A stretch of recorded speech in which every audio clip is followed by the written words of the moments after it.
नमस्कार दोस्तों। मैं नवीन गुप्ता।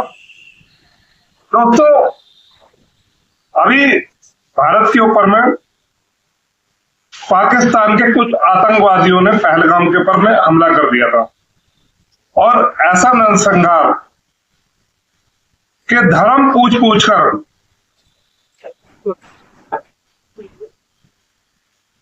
उनकी पत्नियों, उनकी बच्चों के सामने गोली मार दी। दोस्तों, ऐसा नरसंहार कोई भी आतंकवादी नहीं कर सकता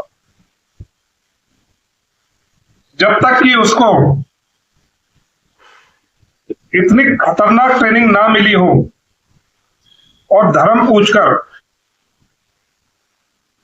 कि सोचने वाली बात है कि पहले पूछा, नाम पूछा, फिर क्या नाम है, फिर उनसे कलमा पढ़वाया गया और उसके बाद में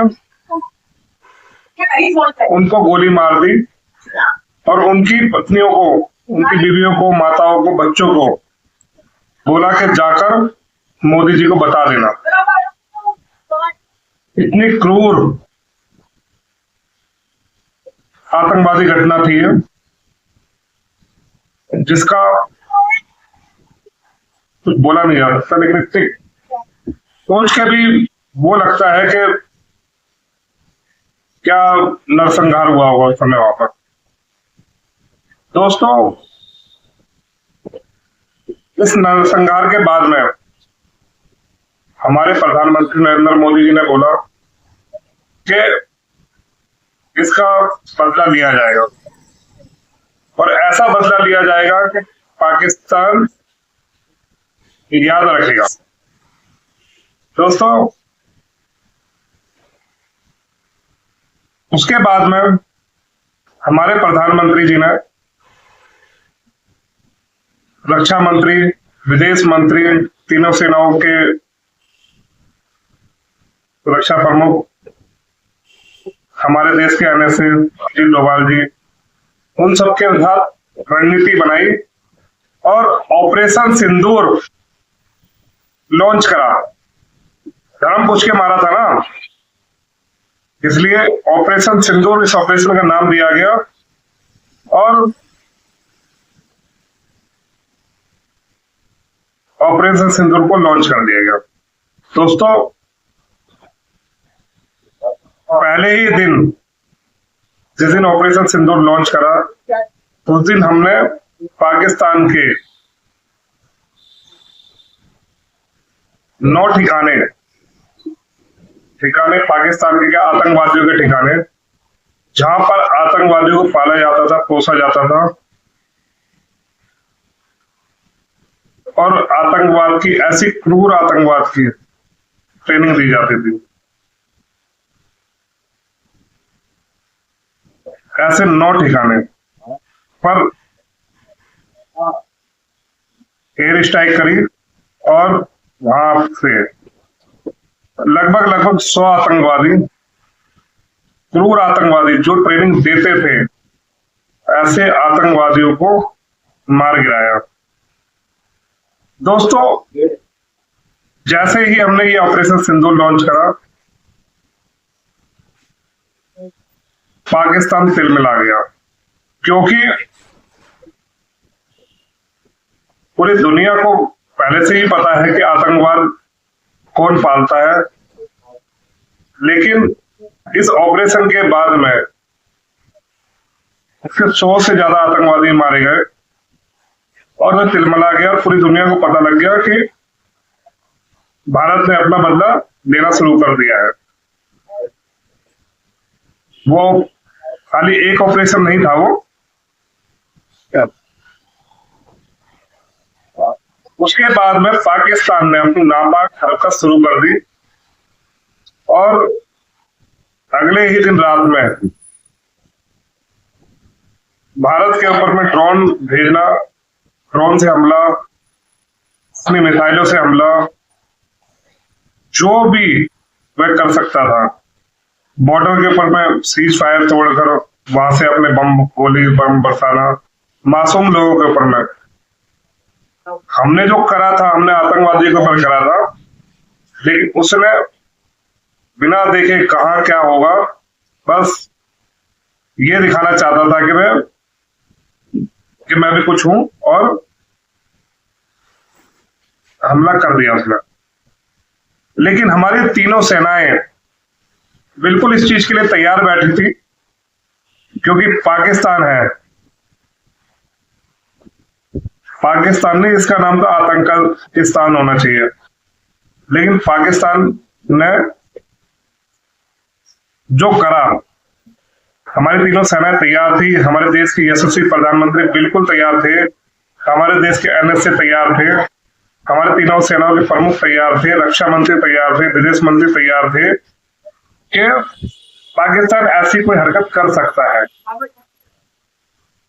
जैसे ही पाकिस्तान ने ऐसी हरकत करी, उसको तीनों सेनाओं के द्वारा भरपूर जवाब दिया गया, और ऐसा जवाब दिया गया कि वह जिंदगी भर नहीं भूलेगा। तो उसके एयर डिफेंस सिस्टम तबाह कर दिए गए, एयरपोर्ट लॉन्चर तबाह कर दिए गए, और बहुत सारी चीजें जो कि मैं डिटेल में नहीं बता सकता आपको। लेकिन भारत ने, हमारे तीनों सेनाओं ने उनको चुन चुन के मारा कि कहां से। ठीक है, ये नहीं कि भैया आए और बस यूं छोड़ दिया, पाकिस्तान ने हवा फायर को बस जहां जा रही छोड़ दी, ऐसा नहीं। सटीक निशाने जहां से उसको बहुत ज्यादा नुकसान हो, ऐसी जगहों पर हमले करें। दोस्तों, जैसे ही हमले होने शुरू करें, पाकिस्तान तीसरे ही दिन गिड़गिड़ा गया और के देशों से गुहार करने लगा कि मुझे भारत से बचा लो, वरना मैं बर्बाद हो जाऊंगा। बर्बाद तो वैसे भी है, लेकिन जो थोड़ा बहुत है वो भी हादसा भी बर्बाद हो जाएगा। वो उसने विश्व के सारे देशों से गुहार लगानी शुरू कर दी कि मुझे बचा लो, मुझे बचाओ, मुझे बचाओ, मुझे बचाओ करके। और फिर उसके डीजीएमओ ने जो भी बात हुई होंगी, फोन तो आ रहे थे, अमेरिका के भी आ रहे थे, सबके पास में संपर्क थे, पूरे विश्व के इधर से उधर सबके पास में इधर उधर से फोन जा रहे थे। लेकिन फिर डीजीएमओ के पास फोन गया उनका, पाकिस्तान के डीजीएमओ का, हमारे डीजीएमओ के पास में फोन आया कि हम युद्ध विराम चाहते हैं, हमें माफ करो। तो हमारे देश के प्रधानमंत्री, तीनों सेनाओं के सेनाध्यक्ष, हमारे एनएसए, विदेश मंत्री, रक्षा मंत्री, सबने सलाह करी होगी, ठीक है ना, कि अभी इस युद्ध को रोक देना ही ठीक है। क्या कारण थे, क्या नहीं थे, ठीक है ना, वो बेटर जान सकते हैं, क्योंकि हम है एक आम नागरिक। तो उन्होंने जो फैसला लिया होगा देश हित में ही लिया होगा, मेरा मानना यह है। क्योंकि हमारे प्रधानमंत्री जी बोलते हैं मैं देश नहीं झुकने दूंगा, तो वो देश कभी नहीं झुकने देंगे। जो भी कारण रहा होगा वो अच्छा ही रहा होगा, जो युद्ध विराम भारत ने कर दिया। दोस्तों, युद्ध विराम के बाद में भी उसी रात को पाकिस्तान ने अपनी हरकत दिखाई और फिर चुटपुट करने की कोशिश करी, लेकिन उसे जल्दी ही समझ में आ गया। दोस्तों, इस युद्ध विराम के बाद में विपक्ष के नेता प्रधानमंत्री को देश का सबसे कमजोर प्रधानमंत्री बोले गए। फेसबुक के ऊपर में, सोशल मीडिया के ऊपर में ऐसे ऐसे पोस्टर बना बना के डाले हुए हैं कि क्या बताऊंगा। तो दोस्तों, ऐसे ऐसे लोगों ने पोस्टर डाले हुए हैं जो कभी अगर पुलिस का या सेना में कभी दौड़ के लिए भी एग्जाम देने गए होंगे गलती से भी, पहली बार तो गए ही नहीं होंगे। अगर उनको दौड़ा भी दिया जाए सेना के उसमें, तो 100 मीटर भी ना दौड़ पाए वो। ऐसे ऐसे लोग देश की रक्षा प्रणाली के ऊपर में, देश के रक्षा विशेषज्ञों के ऊपर में, तीनों सेनाध्यक्षों के ऊपर में, और सबसे ज्यादा हमारे प्रधानमंत्री जी के ऊपर में वो रख रहे हैं। आजकल रक्षा विशेषज्ञ बने हुए हैं, जैसे कि बहुत बड़े ज्ञानी पैदा हुए हैं, ऐसे ऐसे पोस्टर बना के डाल रहे हैं और तुलना कर रहे हैं देश की पूर्व प्रधानमंत्री, स्वर्गीय प्रधानमंत्री श्रीमती इंदिरा गांधी के बारे में, और हमारे प्रधानमंत्री की तुलना उससे कर रहे हैं, प्रधानमंत्री नरेंद्र मोदी जी के वह आर्यन लेडी थी और हमारे प्रधानमंत्री डर गए, झुक गए, ना जाने क्या क्या। मैं ऐसे शब्दों का इस्तेमाल अपने प्रधानमंत्री जी के लिए नहीं करना चाहता। जो वो कर रहे थे वो बोल भी नहीं सकता जैसा वो कर रहे हैं, ना मैं आपको ये रिकॉर्डिंग में बोल सकता आपको ना। तो भैया मैं उन सबसे जो कि अपने आप को रक्षा विशेषज्ञ ना जाने क्या क्या समझ रहे हैं, मेरा उन सबसे सिर्फ एक ही सवाल है कि भैया 1971 में जो युद्ध हुआ और 2025 में जो युद्ध हुआ उसका कंपेयर कर रहे हैं। करिए, अच्छी बात है, करना चाहिए, विश्लेषण होना चाहिए। तो मेरा उन सारे रक्षा विशेषज्ञों से जो कि नए नए पैदा हुए हैं, उन सबसे मेरा सिर्फ एक ही सवाल है कि 1971 की लड़ाई में जो कि लड़ाई हुई थी, क्योंकि उस समय मेरा जन्म नहीं हुआ था तो मुझे उसके बारे में ज्यादा जानकारी तो है नहीं, लेकिन जो मैं पढ़ता हूं, देखता हूं, उसके आधार पर मैं बात कर रहा हूं। 1971 की लड़ाई में भारत को क्या हासिल हुआ था, सिर्फ इस चीज का जवाब दे देना।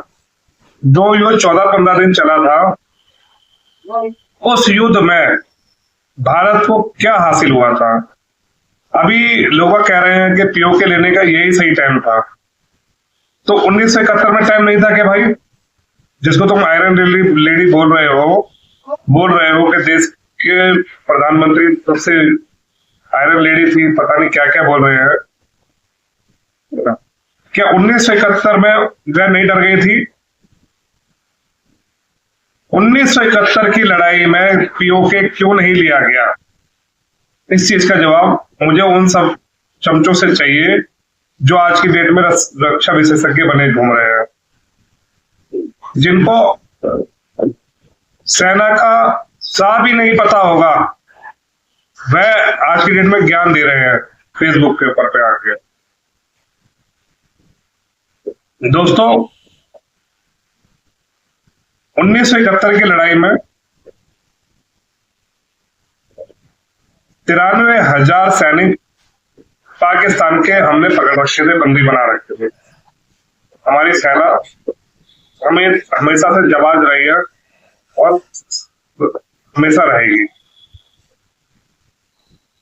93,000 सैनिक हमारे सैनिकों ने उनके बंदी बना रखे थे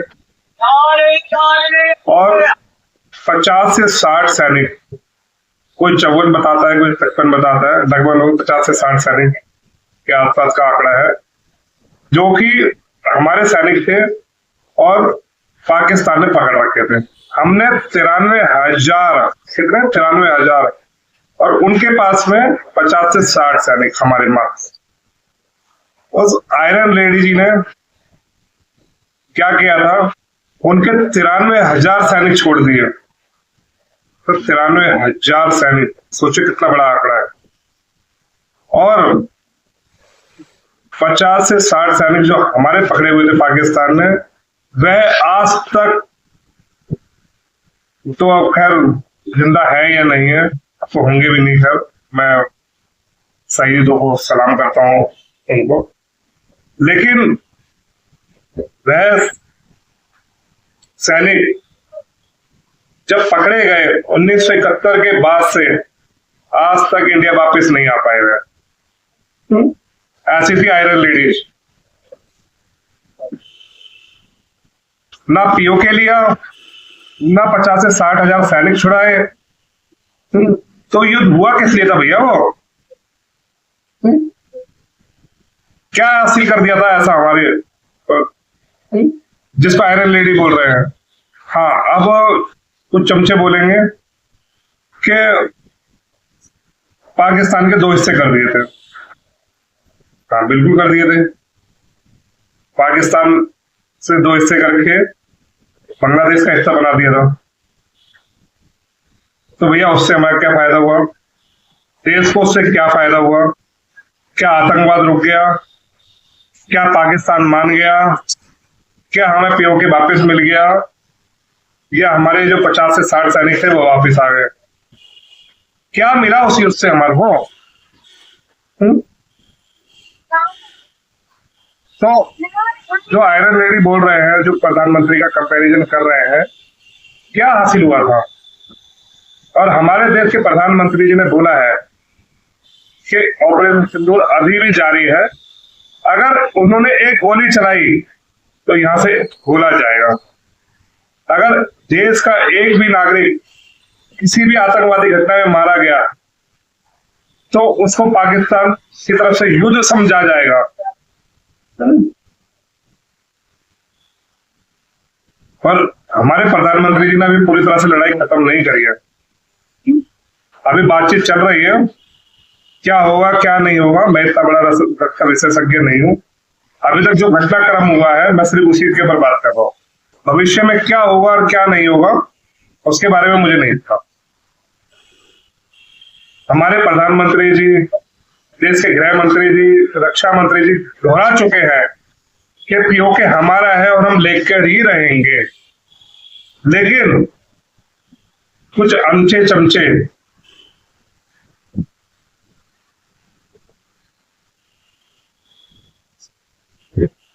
हमारे देश के प्रधानमंत्री को पता नहीं क्या क्या बोल रहे हैं, जैसे पाकिस्तान ने जंग जीत ली हमारे साथ में।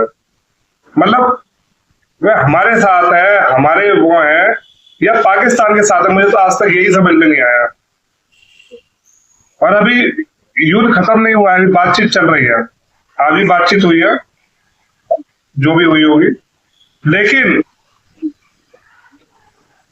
परसों 10 तारीख से 10 मई से जैसे भी युद्ध विराम हुआ वैसे ही उन्होंने बोलना शुरू कर दिया, अरे भैया पहले देख तो लो, सब्र कर लो, क्या हुआ है क्या नहीं हुआ पहले डिटेल जान लो, उसके बाद ही बोल लो। भाई युद्ध विराम करा है, युद्ध विराम समझते ही नहीं होंगे। खैर, युद्ध विराम का मतलब है कि अभी रोक दिया गया है और बातचीत जारी है। पाकिस्तान ने बोला कि भाई हमें माफ करो, हमसे बात कर लो, हम बात करने के लिए तैयार हैं। उस आयरन लेडी जी ने, देश की पूर्व प्रधानमंत्री जी ने, वह भी बैठी टेबल के ऊपर में, लेकिन क्या बात हुई थी कि उनके 93,000 सैनिक छोड़ दो, बस अपने 50-60 सैनिक मत लो, वो जो है होने दो उनके साथ में। ऐसी थी आयरन लेडी। ना पीओके लिया, ना 50-60 सैनिक लिए, ठीक है ना देश को कोई फायदा हुआ। तो किस चीज का कंपैरिजन करा जा रहा है? क्या हुआ था ऐसा? क्या हासिल करा था देश में? दोस्तों, मैं उन रक्षा विशेषज्ञ जो बने फिर रहे हैं, जो कंपैरिजन कर रहे हैं, मैं उन सबसे ये पूछना चाहता हूं कि 1971 की लड़ाई में क्या हासिल हुआ था? पीओके क्यों नहीं लिया गया? मेरे सिर्फ 2 सवालों का जवाब दे दीजिएगा।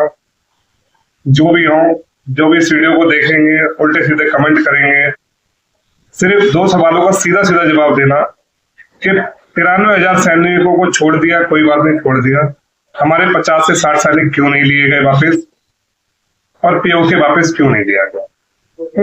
अगर वो इतनी ही बड़ी आयरन लेडीज थी तो मेरे सिर्फ इन 2 सवालों का जवाब दे दीजिएगा। और हमारे प्रधानमंत्री जी, आप देखते जाइए, कुछ ना कुछ अच्छा ही करेंगे जाएंगे। उसका जवाब मैं बाद में दूंगा, जब हो जाने दो कुछ ना कुछ। क्या होगा क्या नहीं होगा मैं नहीं जानता, लेकिन जो घटना हो चुकी है, जो बीत चुका है, जिसका कंपैरिजन करा जा रहा है, उसी के आधार पर मैं सिर्फ 2 सवाल रख रहा हूं कि 50 से 60 सैनिक जो भी थे हमारे, वो क्यों नहीं लिए गए? 93,000 छोड़ दिए, कोई बात नहीं, छोड़ दिए। और इतनी बड़ी आयरन लेडी थी तो पीओके वापस क्यों नहीं दिया गया? अगर किसी को इससे जब सवाल का जवाब मालूम हो तो जरूर जरूर बताइएगा। धन्यवाद।